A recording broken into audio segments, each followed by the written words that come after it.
नमस्कार दोस्तों, मैं केसी साहू सर आप सबका स्वागत करता हूं आपका ही अपना चैनल केसी सर के क्लासेस में। दोस्तों, यदि आप हमारे चैनल में नए हैं तो हमारे चैनल को सब्सक्राइब अवश्य कीजिएगा और बेल आइकन को प्रेस करके ऑल को टच कीजिएगा ताकि इस प्रकार के जो एजुकेशनल वीडियो हैं उनका नोटिफिकेशन आपको मिलता रहे और आप उन वीडियो का लाभ उठाते रहें।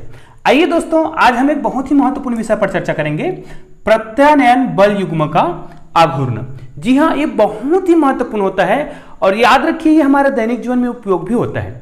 मैं आपको याद दिला देता हूं, 2 मिनट के लिए आप लोग अपने बचपन को याद कीजिएगा, है ना। और हो सकता है आप लोग इस झूले को ना झूले हो, लेकिन हम लोगों ने अपने बचपन में ये वाला झूला बहुत झूला है, इसलिए हमें ये प्रत्यानयन बल युग्म बहुत आसानी से याद है। ठीक है, आपको ही मैं कुछ याद दिला रहा हूं। आइए दोस्तों, बल युग्म को समझाने के लिए आप लोगों को मैं अपने बचपन की ओर ले चलता हूं। हम लोग जब छोटे थे तो इनका बहुत उपयोग किए हैं, है ना। कैसे हम लोग क्या करते थे, कहीं खेत जाते थे, खेत से एक मोटा सा लकड़ी काट के लाते थे और एक और लकड़ी लाते थे जो एंगल टाइप का रहता था, मतलब मुड़ा हुआ रहता था। तो उसको हम क्या करते थे, यहां पर एक लकड़ी को जमीन में क्या कर देते थे, हम लोग सीधा गड़ा देते थे। उसके बाद लकड़ी का एक और टुकड़ा लेते थे जो इस प्रकार से मुड़ा होता था, इस प्रकार का। अब यहां पर इसको फिट करने के लिए हम लोग क्या कर देते थे, नुकीला बना देते थे। फिर ये वाला लकड़ी इसमें फिट हो जाता था। अब इस लकड़ी में 2 व्यक्तियों के बैठने के लिए जगह बना देते थे, यहां पर बैठने के लिए और यहां पर बैठने के लिए। इसको जमीन में अच्छे से धांसे रहते थे मजबूती से ताकि गिरता नहीं था। उसके बाद यहां पर एक व्यक्ति को बिठा दिया। चलो ठीक है, हम यहां पर, मैं ऐसे ही रफ बना रहा हूं चित्र को, ध्यान मत दीजिएगा उतना ज्यादा। उसी प्रकार यहां पर भी एक व्यक्ति को बिठा देते थे। ये 2 व्यक्ति हमने यहां पर बिठा दिया, ये देखो। अब यहां पर उसको पकड़ने के लिए हम लोग यहां पर कुछ लकड़ी लगा देते थे, इस प्रकार वो पकड़ लेता था। ये देखो, अब इसको ध्यान दीजिएगा, बहुत ही सरल तरीके से यदि ये वाला झूला को आपने सीख लिया और समझ लिया तो आपको प्रत्यानयन बल युग्म का आघूर्ण बहुत ही सरल तरीके से समझ आएगा। अब क्या करता था, 2 बच्चे यहां पे बैठ गए, एक तीसरा व्यक्ति आता था, वो क्या करता था, बीच में आता था और इन दोनों लकड़ियों को अलग अलग तरीके से पकड़ता था, है ना। वो कैसे पकड़ता था, ध्यान दीजिएगा। एक हाथ से इसको पकड़ता था और एक हाथ से इसको पकड़ता था और दोनों में बल लगाता था। लेकिन कैसे, ध्यान दीजिएगा। देखो, इस हाथ से मैंने पकड़ा इसको और इस हाथ से इसको पकड़ा, तो एक को क्या करता था, एक को उधर धक्का देना है और इस वाले को क्या करते थे, जितना जोर से इनको धक्का दे रहे हैं उतने ही बल से इनको अपनी ओर खींचते थे। कहने का मतलब क्या है, 2 बल है जो परिमाण में बराबर हैं लेकिन उनकी दिशाएं क्या है, विपरीत है। तो इस प्रकार के बल को ही कौन सा बल कहा जाता है, प्रत्यानयन बल, है ना। क्योंकि अब घूर्णी, अब जब हम इनको घुमाते हैं तो कौन सा गति होता है इसमें जी, क्योंकि इसमें घूर्णी गति होता है, इसीलिए इस प्रकार के जो बल होता है उसको क्या बोलते हैं, प्रत्यानयन बल युग्म का आघूर्ण। तो आज हम इसी प्रत्यानयन बल युग्म के आघूर्ण के बारे में पढ़ने वाले हैं जो बहुत ही सरल तरीके से आपको समझ आएगा। तो ये तो हुआ प्रत्यानयन बल युग्म का आघूर्ण, मतलब इसमें 2 बल लग रहे हैं जो परिमाण में समान है और दिशा में क्या है, विपरीत है। तो ये तो हमारे बचपन का था, आप लोगों ने ऐसा झूला देखा होगा, अच्छी बात है। नहीं देखो कोई दिक्कत नहीं है। तो आइए आज हम इसमें चलते हैं कि ये मान ले जाए ये एक समान विद्युत क्षेत्र है, ध्यान दीजिएगा, जिस पर हमें वैद्युत द्विध्रुव आघूर्ण को रखना है। मतलब एक वैद्युत द्विध्रुव रखना है, उसके बाद उसमें हम क्या करेंगे, आघूर्ण लगाएंगे। तो क्या करते हैं, मान ले जाए यहां पर हम क्या करते हैं, एक वैद्युत द्विध्रुव रख देते हैं। ये देखिए, अब इसका हम नामकरण कर देते हैं। मान ले जाए ये A है और ये क्या है, B है। ध्यान दीजिए, ये वैद्युत द्विध्रुव है और वैद्युत द्विध्रुव किसको बोलते हैं, इससे जस्ट पहले वाले वीडियो में मैं आपको बहुत ही सरल तरीके से बताया है। यदि आपने वो वीडियो नहीं देखा है तो आई बटन में जाकर उस वीडियो को जरूर देखिएगा। अब देखिए, अगर ये वैद्युत द्विध्रुव है, वैद्युत द्विध्रुव किसको बोलते हैं जी, जिसमें 2 आवेश होते हैं, है ना। तो देखो इसमें 2 आवेश डालना पड़ेगा। तो यहां पर क्या करते हैं, मान ले जाए यहां पर कौन सा आवेश है, यहां पर हम लिख देते हैं -q आवेश और यहां पर लिख देते हैं +q आवेश। अब ध्यान दीजिए, अगर ये वैद्युत द्विध्रुव है तो इनकी बीच की दूरी भी होगी, तो इनकी बीच की दूरी को हम मानते हैं 2a, जो मैंने पिछले वीडियो में भी बताया था। इनकी बीच की दूरी को हम क्या मानते हैं, 2a ही मानते हैं, है ना।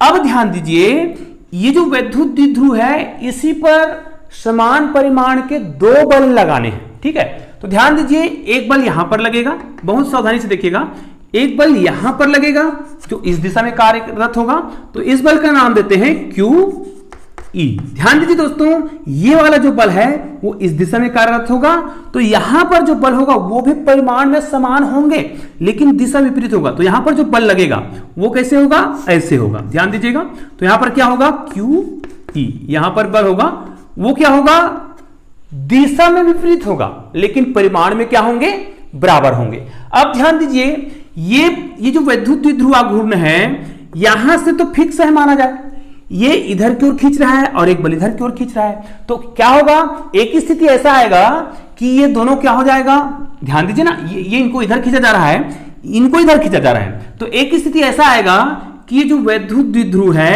वो विद्युत क्षेत्र की जो तीव्रता दिख रहा है उसके क्या हो जाएगा, उसके वो समांतर हो जाएगा। तो आइए इसको मैं एक छोटा सा प्रैक्टिकल के माध्यम से समझाता हूं। ये देखिए, मान लिया जाए ये हमारा एक वैद्युत द्विध्रुव है, ठीक है। अब ये वैद्युत द्विध्रुव ऐसा है, ये देखिए ऐसा ही तो है ना, ये देखो, तो इसको मैंने यहां पर टेस्टर लगा के फिट कर दिया है, ऐसा ही है। अब इसमें एक बल इधर लगाएंगे और सेम एक बल इधर लगाएंगे, तो मैं यहां पर रस्सी लगा देता हूं। एक्चुअल में ये रस्सी दोनों साइड होना चाहिए और दोनों में समान बल लगाना है। तो देखो, मैं आपको यह बताना चाह रहा हूं कि जब इसमें समान परिमाण के दो बल लगते हैं तो ये अपने आप ये विद्युत क्षेत्र की जो तीव्रता दिख रहा है ना, इसके समांतर होने का प्रयास करता है। अब देखिए, मान लीजिए ये बल है, इसको मैं क्या करता हूं, इस ओर इधर लगाता हूं, ऐसा ही परिमाण समान परिमाण के बल इधर लगेंगे जो उसको उधर खींचेगा। तो मैं केवल एक ही तरफ कर रहा हूं, तो इसको जैसे मैं ऐसे खींचता हूं, ये देखो, तो अपने आप ये क्या हो रहा है, विद्युत क्षेत्र की तीव्रता के समांतर हो रहा है। तो इस प्रकार आप समझ सकते हैं कि जब हम इनमें समान परिमाण के दो बल लगाते हैं तो ये क्या करता है, विद्युत क्षेत्र की तीव्रता के समांतर लाने का प्रयास करता है। अब ध्यान दीजिए, इनको यहां पर थीटा एंगल का कोण बनाते हुए रखा गया है, तो इनके जो बल हैं, जो दो बल हैं, वो एक दूसरे से लंबवत कितनी दूरी पर है। ध्यान दीजिए, लंबवत दूरी की बात कर रहा हूं, यहां पर एक बल है और यहां पर एक बल है, तो दोनों बल जो है एक दूसरे से कितना दूर है, ध्यान दीजिएगा, एक बल यहां पर है, एक बल यहां पर है, मतलब कोई वस्तु यहां पर है और एक वस्तु यहां पर है, तो दोनों एक दूसरे से लंबवत कितनी दूरी पर है। ध्यान दीजिए, ये वाला जो लाइन है वो उनकी लंबवत दूरी नहीं है, लंबवत दूरी के लिए हमको क्या करना पड़ेगा, ऐसा, ठीक है। और एक ऐसा कहा जाए तो ये देखो, ये मतलब ये जो आवेश है वो यहां पे रखा हुआ है और ये वाला आवेश यहां पे रखा है, कुल मिला के ये जो लंबवत दूरी है ये उनकी लंबवत दूरी कहलाएगा, क्योंकि ये इससे इतना दूरी है लंबवत दूरी में। हम तिरछी दूरी की बात नहीं कर रहे थे, लंबवत दूरी की बात कर रहे हैं। तो ये वाला और ये वाला बल दोनों एक दूसरे से कितनी दूरी पर है, लंबवत दूरी की बात कर रहे हैं। तो यहां से हमको यहां पर क्या खींचना पड़ेगा, एक लंब खींचना पड़ेगा। तो आइए हम यहां पर एक लंब खींच लेते हैं, यहां पर एक लंब खींच लेते हैं ऐसा, ठीक है, और यहां पर भी एक इस प्रकार। अब ध्यान दो, ये वाला जो कोण जो है थीटा अंश है, तो क्या ये वाला कोण भी थीटा होगा, बिल्कुल होगा। क्यों, क्योंकि इस प्रकार के कोण को कौन सा कोण बोला जाता है जी, ये देखो, एक दो समांतर रेखाएं हैं, इनको ऐसा कोई काटे तो ये वाला और ये वाला दोनों क्या होता है, आपस में बराबर होता है। क्यों, क्योंकि ये कौन सा कोण कहलाता है, संगत कोण कहलाता है। तो ये दोनों संगत कोण है, इसलिए क्या होगा, बराबर। चूंकि लंबवत दूरी की बात कही गई है ना, तो यहां पर जो कोण बनेगा वो कितने अंश का होगा, 90 अंश का होगा। इसका मतलब ये है कि ये जो है कौन सा त्रिभुज का निर्माण कर रहा है, समकोण त्रिभुज का निर्माण कर रहा है। तो इतना तो समझ आ गया होगा। अगर ये समझ आ गया है तो निश्चित रूप से आपको यह व्यंजक बहुत ही सरल तरीके से समझ आने वाला है। और याद रखिए दोस्तों, यदि आपको परीक्षा में अच्छे नंबर लाने हैं तो आपको क्या करना पड़ेगा, इस प्रकार के चित्र बनाना है, उसके बाद ये जो चित्र में कहा गया है उसे ही लिखना पड़ता है। क्योंकि मैं लिखूंगा तो बहुत समय होगा, इसलिए मैं यहां पर बोल देता हूं कि क्या लिखना है और उसको देखकर ही लिखना रहता है ना। तो यहां पर लिखेंगे, ध्यान दीजिए दोस्तों, आप लोग यहां पर लिख लीजिएगा, है ना, मैं बोल रहा हूं, आप लोग लिखिएगा। सबसे पहले क्या लिखना है, माना कि ए बी एक वैद्युत द्विध्रुव है जिसका आवेश कौन सा है, प्लस क्यू एवं माइनस क्यू आवेश है, जिनकी बीच की दूरी कितना है, 2a है, और जिसको एक समान विद्युत क्षेत्र की तीव्रता E पर कितना अंश कोण बनाते हुए, थीटा अंश कोण बनाते हुए क्या करा गया है, रखा गया है। ठीक है, इतना बोलने के बाद आपको और क्या लिखना है, नीचे में ध्यान दीजिए, मैं जो बोल रहा हूं उसको लिखना है, यहां पर आप लोग लिख लीजिएगा। उसके बाद क्या लिखना है, अब ध्यान दीजिए, चूंकि इस पर, इस विद्युत क्षेत्र की तीव्रता पर, किस पर, बिंदु B पर कौन सा बल, QE बल, और A पर माइनस क्यू ई बल समान परिमाण के हैं लेकिन दिशा क्या है, विपरीत है। इसलिए क्या करेगा ये विद्युत द्विध्रुव को इस ई के मतलब एक समान विद्युत क्षेत्र का जो तीव्रता है उसके क्या करेगा, उसके समांतर लाने का प्रयास करेगा, जिसके कारण से एक बल का निर्माण होता है ना। और वो कौन सा बल कहलाएगा, बल युग्म। क्यों, जितना बल इसका है उतना ही बल इसका भी है, और ये क्या है, परिमाण में तो बराबर है लेकिन दिशा में क्या है, विपरीत है। इसलिए ये जो है एक प्रत्यानयन बल युग्म का निर्माण करता है। ठीक है, तो आपको यही सब लिखना है। अब क्या करेंगे, यहां पर लिख लेते हैं, अतः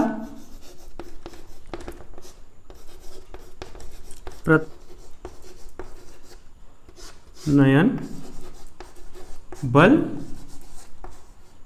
युग्म का आघूर्ण। याद रखिए दोस्तों, जो प्रत्यानयन बल युग्म का आघूर्ण है, अब ये तो नहीं बताना पड़ेगा कि प्रत्यानयन बल युग्म के जो आघूर्ण है उसको किससे दर्शाते हैं, इसको दर्शाते हैं टाउ से। ठीक है, तो यहां पर हम लिख लेते हैं प्रत्यानयन बल युग्म का आघूर्ण। यहां पर क्या लिख लेते हैं, टाउ। ये क्या होता है, कोई एक बल, ध्यान दीजिए हमने दो बल लिया हुआ है, एक तो यहां पर लिए हुए हैं और एक यहां पर लिए हैं। तो कोई एक बल गुणित यहां पर लिखेंगे दोनों के बीच की लंबवत दूरी। ठीक है, तो इतना यहां पर लिखना पड़ेगा। तो दोनों बल, देखो ये टाउ तो है, अब बल कौन सा है, आपने बल तो लिख रखा है क्यू ई, कोई एक बल लिखना है और यहां पर क्या लिखना है, दोनों के बीच की लंबवत दूरी। अब ये लंबवत दूरी क्या है, तो यहां पर कुछ नाम दे देते हैं, जैसे ए बी, तो यहां पर नाम दे देते हैं सी। अब देखो दोनों के बीच की लंबवत दूरी कौन सी है, तो लंबवत दूरी में बताया था ना, इसको हम लंबवत दूरी नहीं बोलेंगे, लंबवत दूरी इसको बोलेंगे, है ना, क्योंकि एक बल यहां पर है, ये देखो, और एक बल यहां पर है, तो दोनों की लंबवत दूरी यही कहलाएगा ना। अगर इसको यहां करा जाए तो ये उनकी लंबवत दूरी है। तो यहां पर लिखा है कोई एक बल लिखेंगे और दोनों के बीच की लंबवत दूरी। तो लंबवत दूरी कितना दिया हुआ है, नाम देख लो यहां पर लिखा है BC। ठीक है, तो इस प्रकार आप क्या कर सकते हैं, लंबवत दूरी लिख सकते हैं। ठीक है, ध्यान दीजिए दोस्तों, आपके बुक में नामकरण से मतलब नहीं रहता है। आपकी बुक में हो सकता है इसको ए इसको बी बोला हो, तो उससे मतलब नहीं है। आप जो चित्र बनाए हो उसके आधार पर आपको यहां पर क्या करना है, लिखना है। ठीक है, ये वेक्टर अभी नहीं लिखे हैं, ध्यान दीजिएगा। अब क्या करना है, इसको देखो, इसमें से आपको BC का मान निकालना है। ठीक है, तो BC का मान निकालने के लिए यहां पर देखिए BC क्या है, इसमें ये लंब है ना। अब यदि मुझे BC का मान निकालना हो, क्योंकि इसमें मुझे BC का मान रखना है ना, देखो यहां पर BC का मान मुझे रखना है। चलो इसको हम समीकरण नंबर 1 मान ले रहते हैं। इसमें यदि मुझे BC का मान रखना है तो BC इसमें क्या है, इस समकोण त्रिभुज में, ये समकोण त्रिभुज दिख रहा है, तो इस समकोण त्रिभुज का BC क्या है, एक लंब है। और इसमें और किसका मान ज्ञात है, इसका मान ज्ञात है। अगर ये समकोण त्रिभुज होता तो समकोण त्रिभुज का ये क्या है, कर्ण है। तो त्रिकोणमिति में लंब और कर्ण के बीच कौन सा संबंध होता है, उसी संबंध को क्या करना है, यहां पर लगाएंगे। क्यों, क्योंकि हमें लंब का मान पता है, क्योंकि BC लंब जो है BC है और BC का ही मान निकालना है। और दूसरा क्या है, ये वाला है जो कर्ण है, तो ये क्या है, AB है और इनका मान हमको पता है। तो यहां पर क्या लिख देंगे, अतः sin थीटा बराबर ये होगा लंब बटे कर्ण। अब लंब का मान क्या है इसमें, ये देखो, ये लंब क्या है, BC है ना, तो यहां पर लिख देंगे हम BC, और ये क्या है, AB, तो यहां पर लिख देते हैं AB। ठीक है, तो यहां पर हो जाएगा sin theta equal to BC का मान। अब BC का मान तो आपको निकालना है, और AB का मान, देखो AB का मान आपको पता है कितना है, 2A है। ठीक है, तो इसको क्या करेंगे, BC का मान निकालने के लिए इसको तिर्यक गुना कर देंगे, तो ये हो जाएगा, हम BC को यहां लिख देते हैं, ये हो जाएगा 2A और ये हो जाएगा sin थीटा। अब ध्यान दीजिए, इस मान को, ये वाला जो मान है उसको क्या करेंगे, ये जो समीकरण नंबर 1 है इसमें रखेंगे। तो चलो मान रखते हैं, यहां पर लिख देते हैं, समीकरण नंबर 1 में BC का मान रखने पर। ठीक है, तो BC का मान यहां पर रखते हैं, तो ये हो जाएगा टाउ बराबर क्या हो जाएगा, QE गुणित यहां पर क्या हो जाएगा 2A और ये हो जाएगा sin थीटा। ठीक है, अब ध्यान दीजिए, यहां पर हमने कुछ पुराने जो सूत्र हैं उसमें हमने बताया था कि इन दोनों को मिला दिया जाए। इसको हम किस रूप में लिख सकते हैं? यहां पर हो जाएगा 2AQ और यहां पर हो जाएगा E इंटू यह हो जाएगा साइन थीटा। अब ध्यान दीजिए, ये वाला सूत्र मैंने बताया था, है ना, 2A और Q ये क्या होता है? यही होता है वैद्युत द्विध्रुव आघूर्ण, जिसको हम क्या किससे दर्शाते हैं? P से दर्शाते हैं, है ना। तो यहां पर आप लिख सकते हो चूंकि P बराबर होता है 2AQ, ये आप पहले से जानते हो, है ना। क्यों जानते हैं? क्योंकि इनसे पुराने वाले व्यंजक में हमने इनको हल किया था कि ये वैद्युत द्विध्रुव का मान होता है 2A। वैद्युत द्विध्रुव किसको बोलते हैं? वैद्युत द्विध्रुव का आघूर्ण किसको बोलते हैं?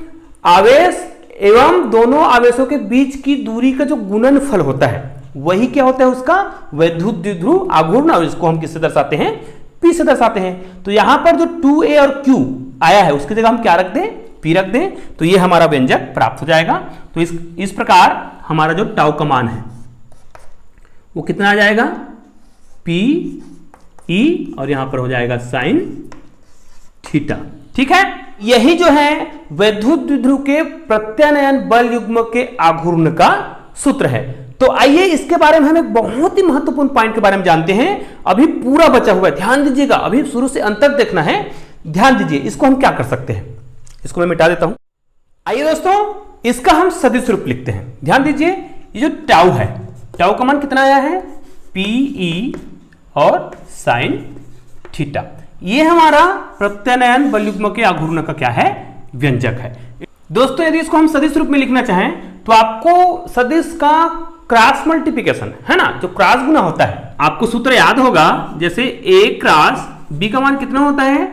इसका मान होता है A इंटू B और ये होता है साइन थीटा। तो क्या ये जो है इस प्रकार है? ये देखो, अगर इसको A मान लिया जाए, इसको B मान लिया जाए, तो ये ऐसा ही है। मतलब इसके बराबर, इसको देखो दोनों सेम है, तो इसके बराबर ऐसा लिखा गया है।